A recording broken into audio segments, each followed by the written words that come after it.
It's time to start Season 4 of Andorra. We survived last year in the Segunda Division.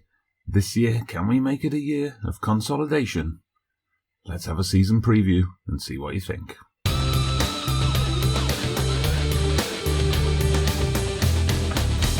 Well, hello there everybody, welcome back to the channel. Dodgy Gamer here, back with, as I said at the top of the show, a new season. Season 4 of Andorra, and I believe episode 30, if I'm not mistaken. We're starting a new season today. We're looking to consolidate our position, establish ourselves in the Spanish Segunda Division. There have been a lot of ins and outs at the club, a few changes over the summer, so I'm going to talk you through those today. But yes, we have had a bit of a break, both in and out of game. In game, obviously, we've gone through the summer break. We've gone through the summer transfer window, and also in real life, taken a few days away from the channel. Just been a busy week at work and home. Nothing bad, no problems, no issues, just, every so often work gets a bit busy. But it's good to, step away for a few days, make sure I get that pre-season done right. And obviously missed the Saturday upload as well, so this is hopefully going to be out on Sunday, so just a day late, and then there's going to be another episode coming out as normal on Tuesday next week. So I'm looking here for a season, very much a season of consolidation. After winning our dramatic promotion from the Spanish Segunda Division B, and then our dramatic fight against relegation last season, I would be very happy this year to have quite a sedate, boring, pedestrian season where we finish mid-table. We're never threatened by relegation, but we never push for promotion either. And if that season does go as I expect, then we're going to try and keep this short, episodes-wise, in terms of the FC Andorra side of things, that is. Maybe, if things do go as I expect, mid-table obscurity, then we're probably looking at 3 episodes. This episode with the season preview, coming back in January, perhaps mid-season sometime, for a bit of an update there, and then coming in at the end of the season as well. Of course, things may change. We may get sucked into a relegation battle. We may overachieve and be fighting for a playoff place. Who knows? If that happens, of course, we'll be flexible and the plan will change.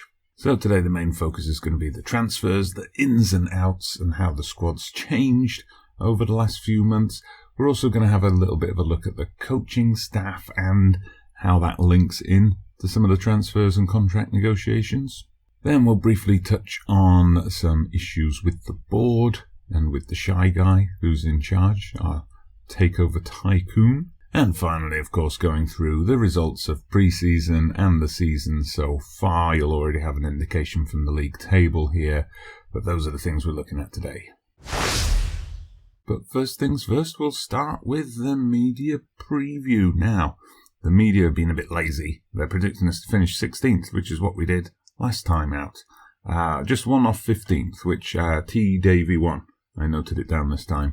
Did predict in the last season preview. So well done there. You were nearly spot on. So again, I'd like you to do the same thing. Watch through today's episode, have a look at our transfers and our results so far, and then drop a comment down below your predictions. Where do you think we're going to finish? Do you agree with me that we're probably going to hit that mid-table obscurity?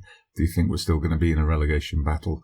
Do you think we can push on and aim for promotion? I definitely would not want to get promoted at this stage. I would add, I think we would suffer if we were promoted to La Liga at this stage. So mid-table obscurity is going to be fine, I think. Just fine.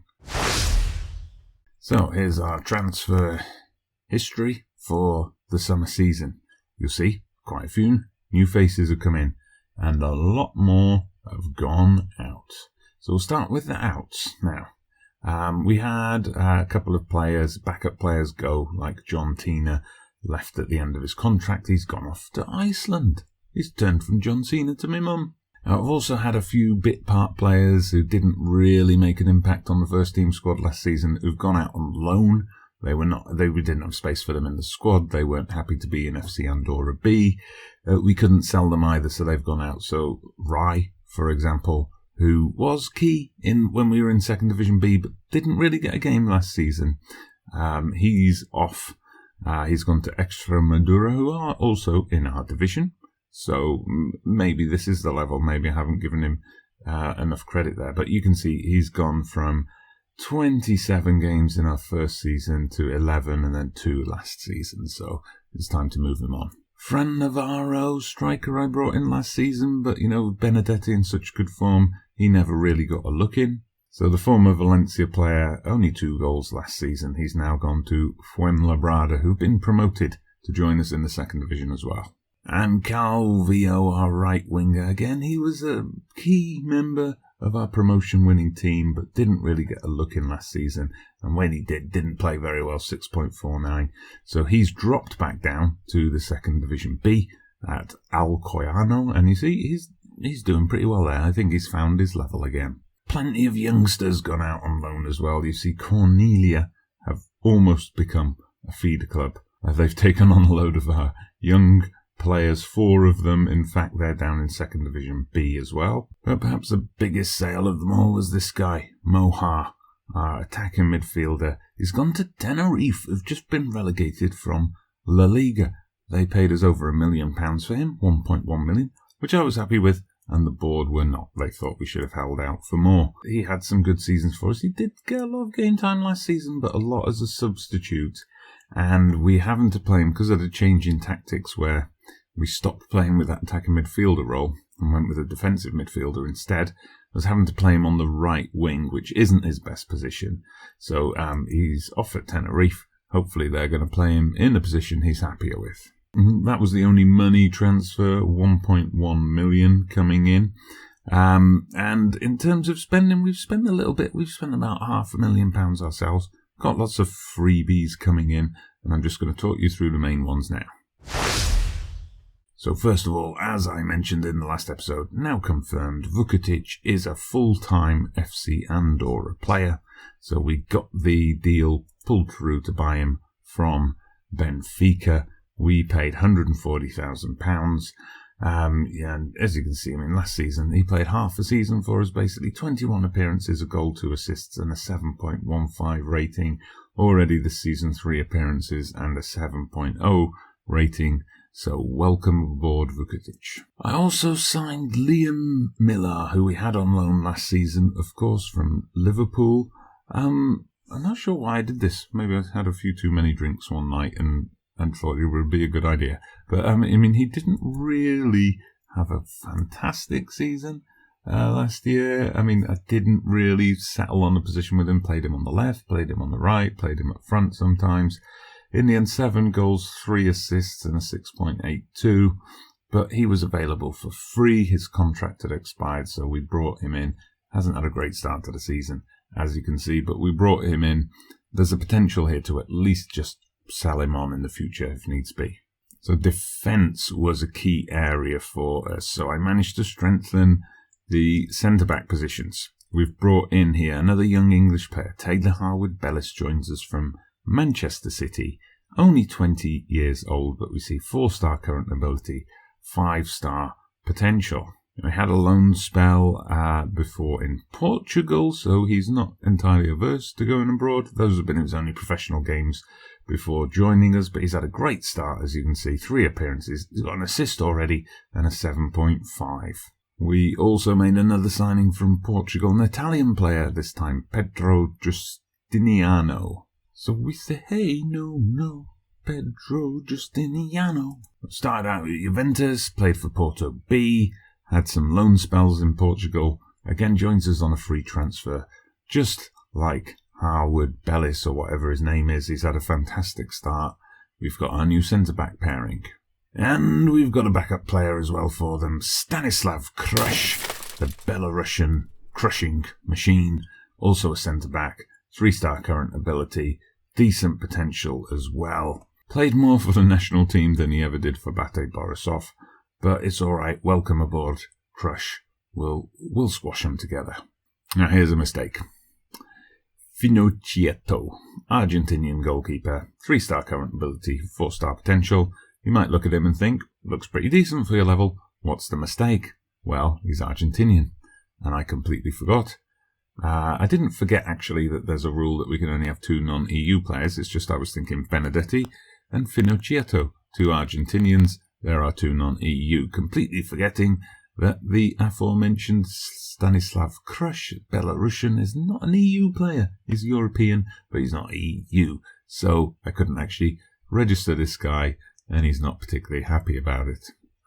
And I probably didn't need to sign him at all, because then a better backup option came along. Iker Alvarez, if that name sounds familiar, well, it should. He is the first choice Andorran keeper. He was at Villarreal. Villarreal released him at the end of last season, so we snapped him up on a free. We're just going to use him as a substitute goalkeeper for the first team and let him play a bit for the Andorra B team. And of course, you'll be seeing him with the Andorra national team. Now, there was one more signing in defence, Musa Cisse coming in at left back. Now, we did have Javi Jimenez, but he was a bit of a liability. So I moved him into FC Andorra B, transfer listed. There was a deal set up for him, but it fell through.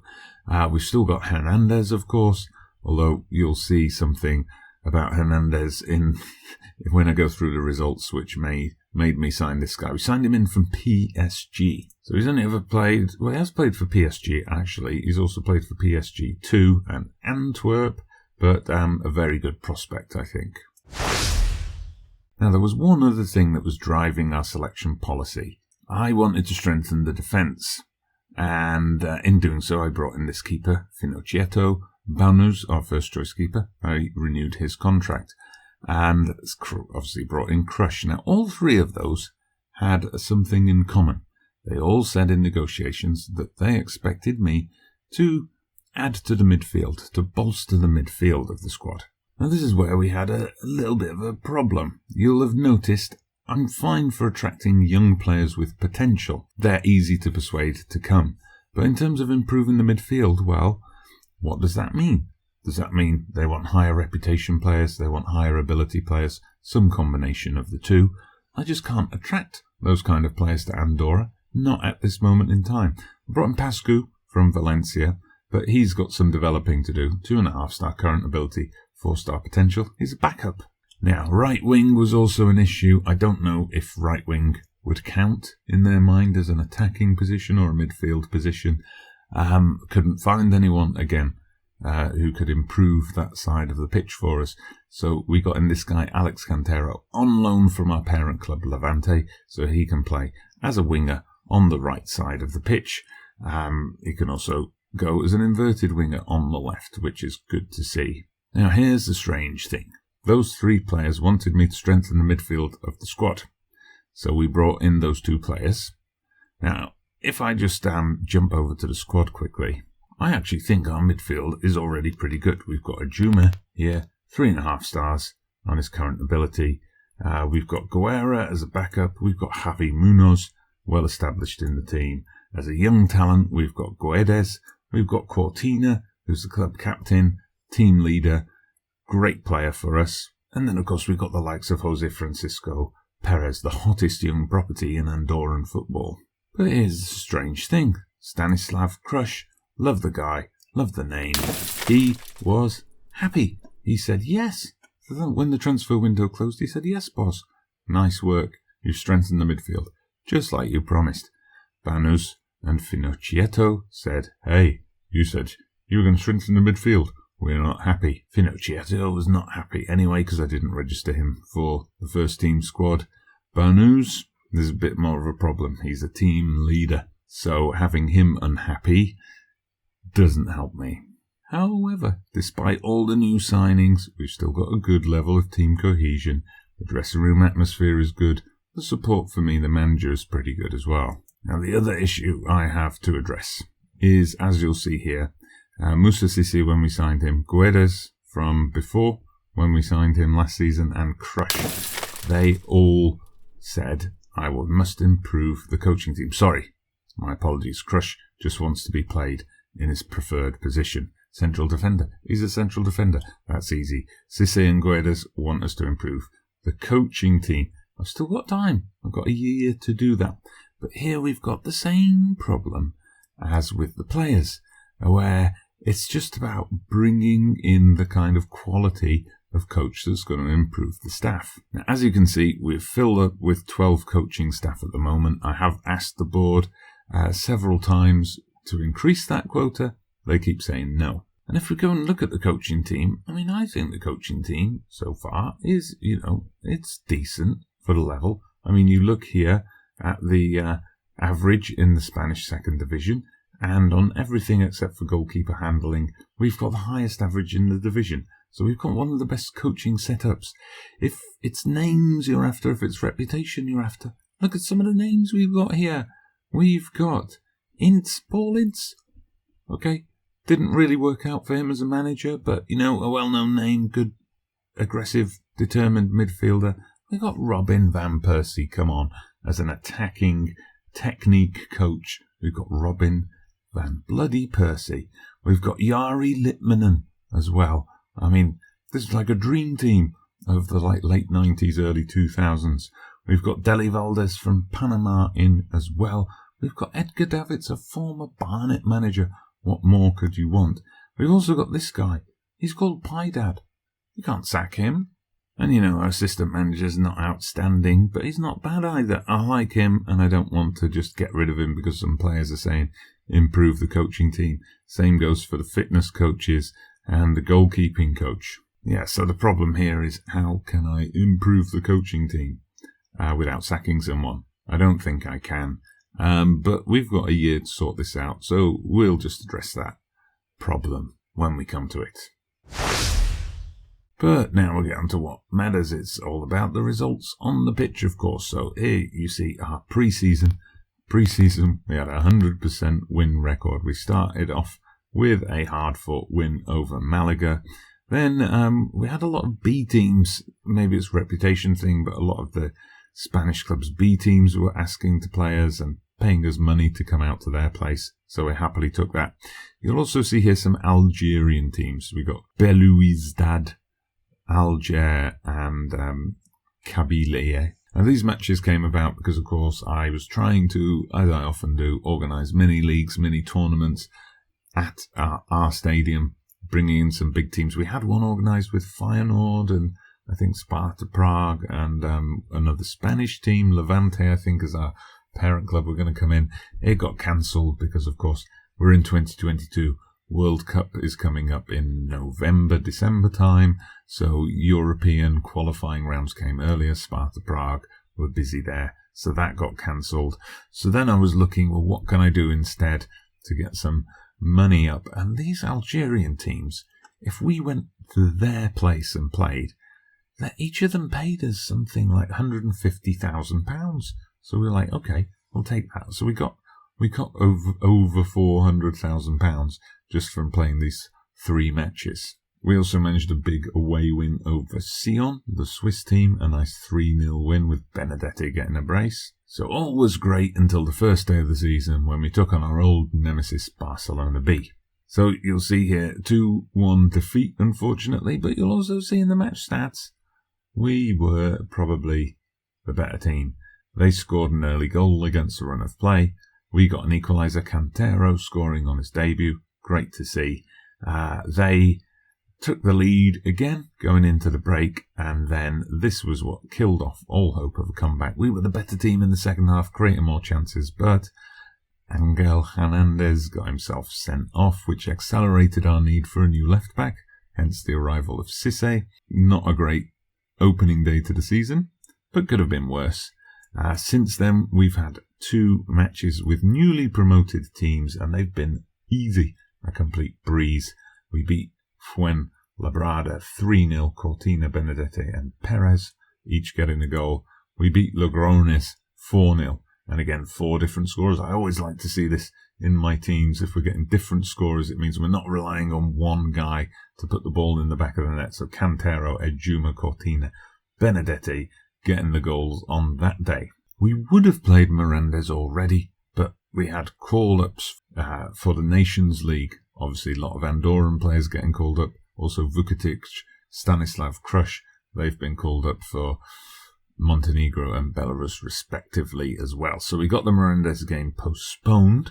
Speaking of internationals, that's going to be the next episode, which is coming out on Tuesday more Nations League action. Two huge games here as Andorra take on Estonia and San Marino at home. If we can win both of those games, we're going to be in an absolutely fantastic position to win Nations League Division D. Yeah, but that's for the next episode, so no live com today. I just thought I'd go a bit more in-depth to look at our transfer policy. Remember, we wanted to improve the defence, so what do you think of our new defenders? We didn't really want to add depth to midfield, but we had to add depth to midfield because that's what the players were expecting us to do. So, who do you agree with? Do you agree with Crush that our midfield's looking fine?